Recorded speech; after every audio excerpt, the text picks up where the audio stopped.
You know, it's kind of an unspoken fact that this channel was kind of like saved by Dean Koontz. Like before we did our first Dean Koontz video, like nobody was watching.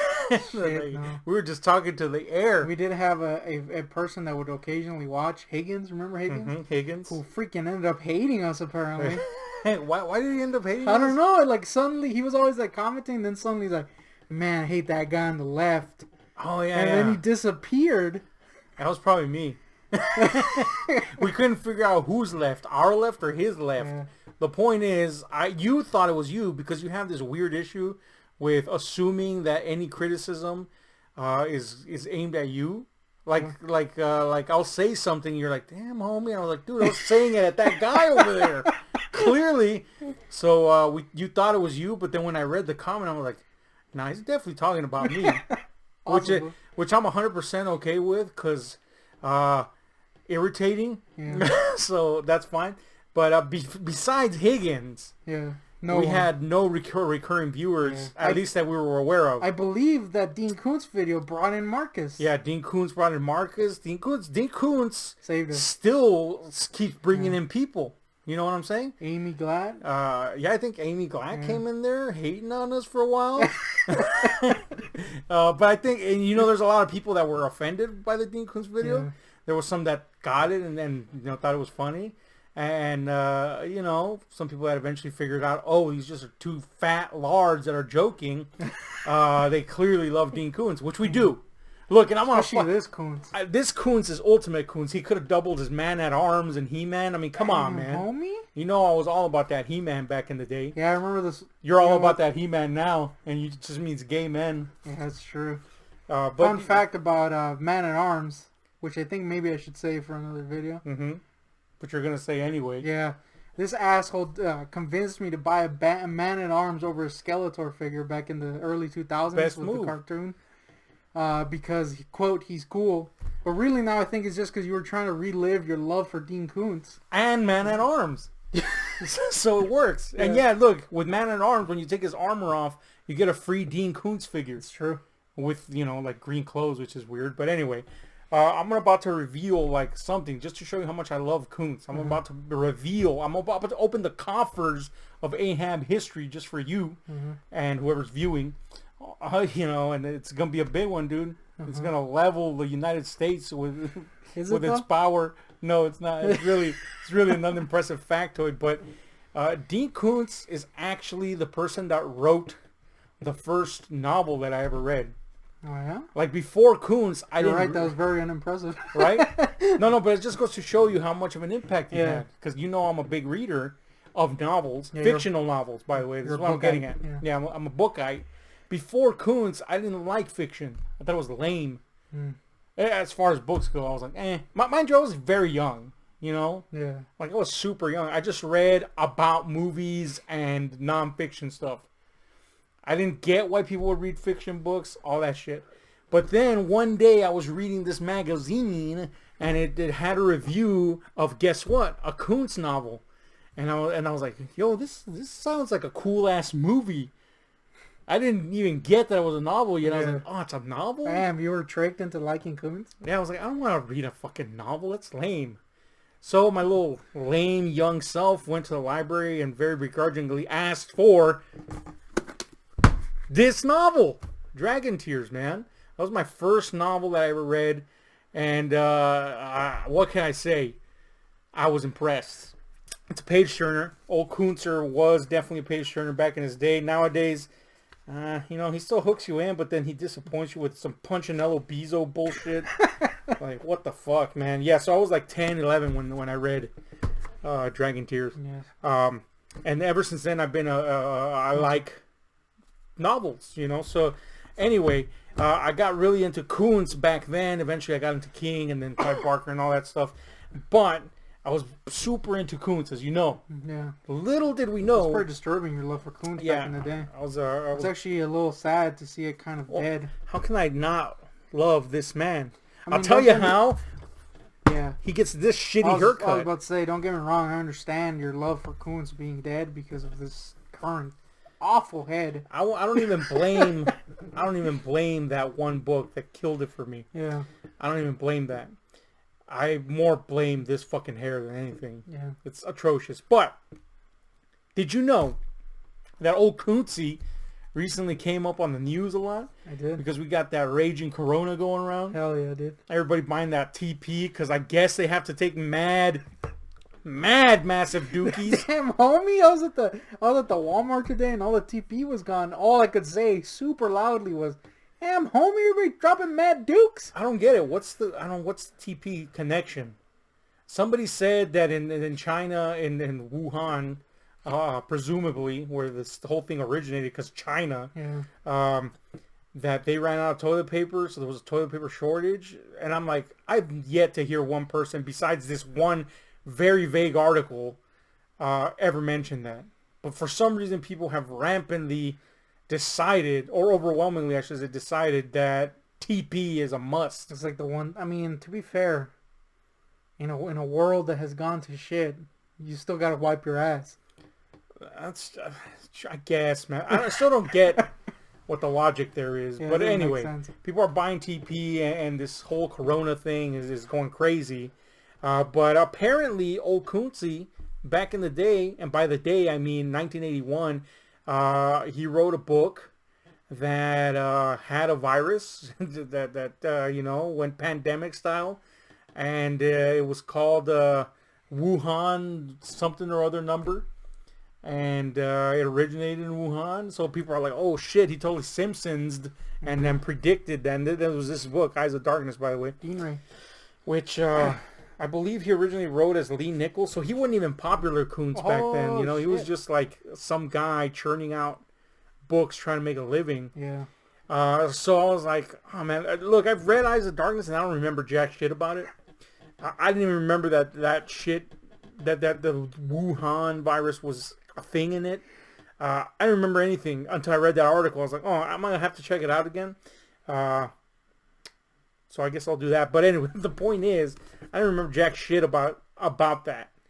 And yet, I felt compelled to investigate further. And in my investigations, I found out some pretty interesting factoids about our boy here, Dean. Interesting enough to make a dee-dee-dee-dee-ding bulletin. Yeah, it's time. So hit that dee-dee-ding-dee-ding, because it's time for a Dean bulletin. And here's the news. Apparently...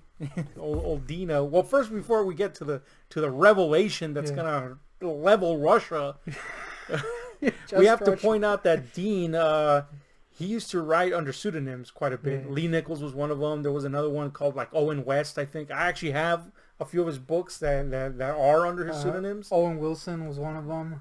God, man, he just killed himself. It was his Marmaduke series. Damn. I could see him doing it too. You know, Dean tried to make some money on the sides, basically. You know, he had a talent. He's been writing since 1960 something. Damn, homie. And back in the day, he used to write sci-fi, which, if you can imagine that's weird. And you know, generally those books when he first started are like impossible to find nowadays. And he's glad for it, apparently, because apparently they sucked massive dukes, which might explain the toilet paper shortage. But yeah, apparently they sucked massive dookies out of bees. And by bees, I mean bungholes. So those books are lost to the ether. But what isn't lost is some of his earlier work, or some of his later, yet still early work, like Eyes of Darkness. And then sometimes he would rewrite stuff, you know? He'd write something, and then later he'd be like, yo, homie, I wrote some feast back then. Let me just scribble it up on you. And sometimes it was really good. Like his rewrite of Demon Seed is fucking great. It's funny in that weird kind of like morbid way. It's good, you know? So, you know, Koontz, when he wants to, he can churn it out, except when it comes to hair. But here's the thing, man. Apparently in those early days when he was trying to make a living, he didn't just write, you know, the sci-fi and the you know, the pseudonym stuff. Yeah. He apparently also had other pseudonyms. Yeah. And under those other pseudonyms, he wrote stuff that can at best, or I'm just gonna put in his words, was downright quote unquote pornographic. That's right. our boy, Man-at-Arms, Dean Ray, was churning up them erotica. Not even erotica. Apparently it was, like he said, pornographic. And apparently he co-wrote some of those with his wife, what? Gerda. Oh, that's man. right. There's Gerda. somebody in this world called Gerda. Yeah, that's crazy. I can just feel imagine. like that's a name that's been lost to time, but apparently not. Yeah, I feel like that's a name that belongs to like a female troll. You know what I'm saying? Yeah. Like in a cottage somewhere in the Bavarian woods. Under a bridge, next to the denim and the eggs. Damn, and the teepee. So yeah, Gerda is his wife. And look, by all accounts, Dean Koontz, I know he's a right-wing guy. I know he loves his guns because, boy, he's really precise about his weapons in books. But he doesn't seem to be like an overt asshole like a lot of right-wingers. He seems to be a pretty nice guy. I'll give him that. Shitty hair though he may have now. We know that he seems to be a nice guy because that was the one thing that kept being pointed out to us. Yeah, everybody thought our Koontz videos were just hating, and we're like, homie, we're Dunites? We're Denites. He seems by all accounts to be a really cool guy, a nice cat. He does have to see. He's very much seems to have a philanthropic bent to him, which is always admirable. So loves dogs. He loves dogs. A dog lover can't be 100% evil, right? And being a right winger usually means that these people tend to be a little bit more moralistic than your left winger types. At least the good ones. They tend to hold a higher standard for themselves in terms of certain things, i.e. they shun porn and all that stuff. But old Dino back in the day totally got dirty with his wife when we're writing them Yank books. That went into they were writing that shit and they went into straight sex and yeah, they definitely they were definitely lubricated by the end of say one chapter. Yeah, it took 8,000 years to write one book. That's probably why he stopped. Yeah. He couldn't churn them out like he does the normal books.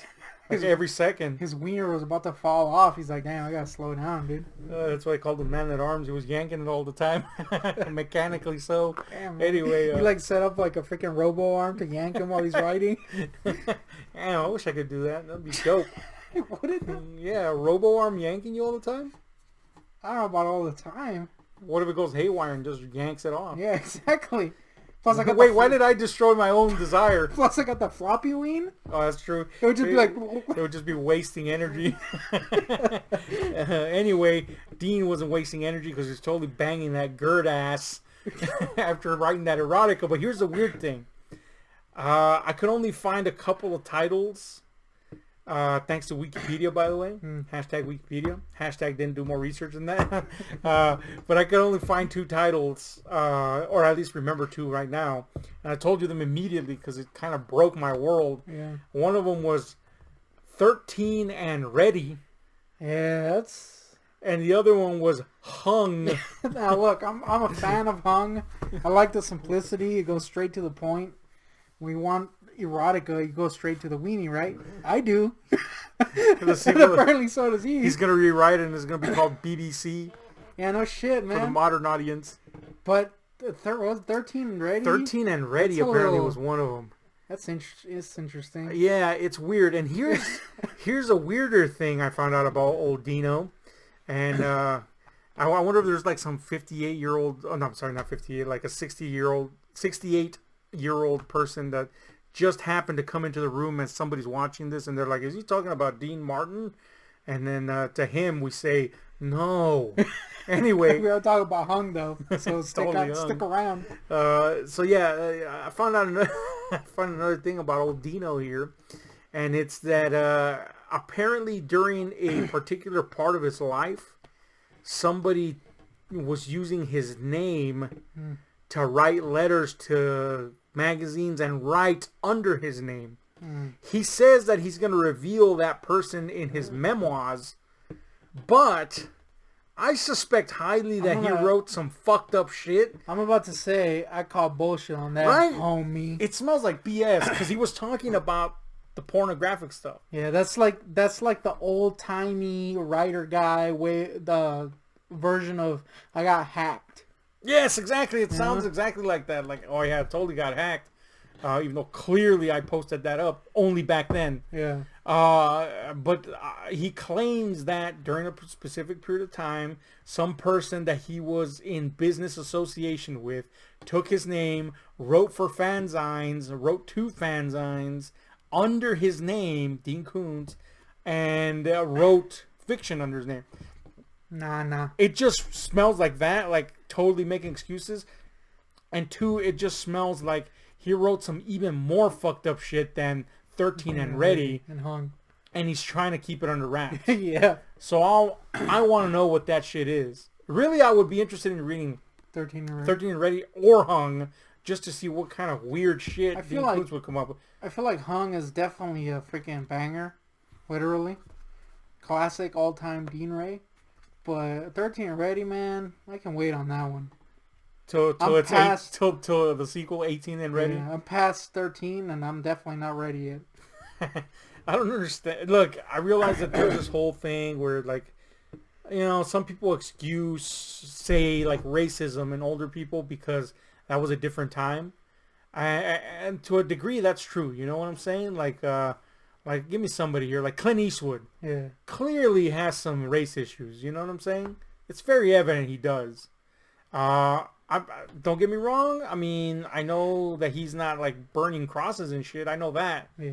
But there's, you know, it's just a coincidence that he's always playing cantankerous, racist old men. Yeah. I don't think so. But unrelated, but just want to point this out. Homie's got no lips. Oh yeah, it totally That's super weird, lips. isn't it? Yeah.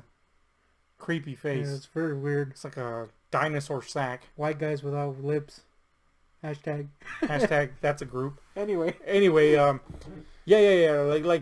Like if all of a sudden Clint Eastwood said something racist, yeah. I think most people would be like, well, yeah, I mean, come on. Obviously, he has some of that in there. He hasn't, thankfully, that I'm aware of. He may have, though. But a lot of people would chalk it up to, like, well, you know, the dude grew up in a time when that was pretty rampant. So, you know, maybe they'd make excuses. Yeah. I don't know if during the 70s and 60s it was, like, totally cool to bang 13-year-olds. But according to Dean Koontz, apparently it was. The hell? I mean, we're assuming that that's what that story is about. But going by the name alone, clearly he's banging 13-year-olds.